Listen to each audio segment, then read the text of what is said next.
Բաքվից տասնյակ կիլոմետր հեռավորության վրա գտնվող Ղարադաղի Ումբակի բանտ է տեղափոխվել Ռուբեն Վարդանյանը, որին Բաքվի դատարանը 2 ամիս առաջ 20 տարով ապօրինի ազատազրկման դատապարտեց։ Նոր կառուցված բանտային համալիրում պահվում են ծանր հանցագործությունների համար կամ ցմահ ազատազրկման դատապարտվածները։ Թեև ադրբեջանական լրատվամիջոցները հայտնում են, թե նոր բանտային համալիրը կառուցվել է ըստ եվրոպական չափանիշների, սակայն անկախ դիտորդների մուտքի սահմանափակումները թույլ չեն տալիս հավաստիանալ, որ գերիների իրավունքներն այնտեղ իրապես պաշտպանված են։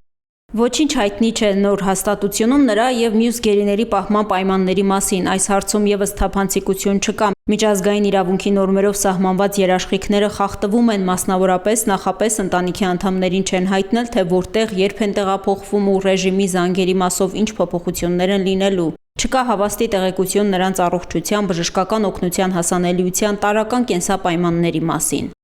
Եթե դատավարության ընթացքում գերիների հարազատները ադրբեջանական լրատվամիջոցներում տարածվող տեսանյութերի միջոցով գոնե կարողանում էին պատկերացում կազմել նրանց վիճակի մասին, ապա ներկայում ըստ էության կորցրել են այդ հնարավորությունը։ Բաքվում Կարմիր խաչի միջազգային գրասենյակի փակվելուց հետո Ժնևյան գրասենյակին միայն մեկ անգամ է հաջողվել այց իրականացնել եւ տեսակցել հայ գերիներին։ Թեև ընտանիքների հետ հեռախոսակապը պահպանվում է, սակայն անկախ մոնիտորինգ իրականացնող որևէ կառույց այս պահին հասանելիություն չունի բանտերին, ինչը խիստ մտահոգիչ է։ Ռուբեն Վարդանյանին մինչև օրս որևէ լեզվով չի տրամադրվել իր դատավճռի տեքստը, նշում է Սիրանուշ Սահակյանը։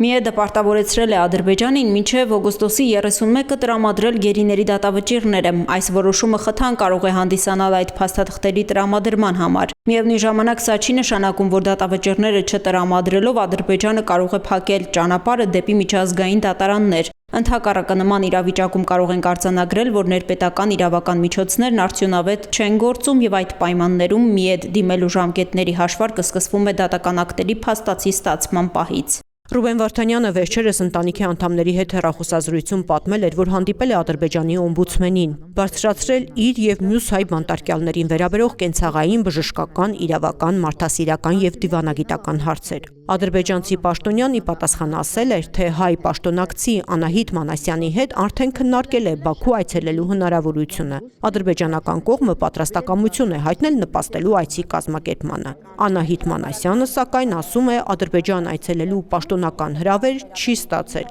Միաժամանակ նշում, թե այդ գործառույթը իր ղեկավարած կառույցի լիազորությունների մեջ չէ։ Մոնիթորինգային լիազորություն ես չեմ կարող ունենալ այլ պետությունում։ Նկատի ունեցեք, որ հարցը բազմաշերտ է,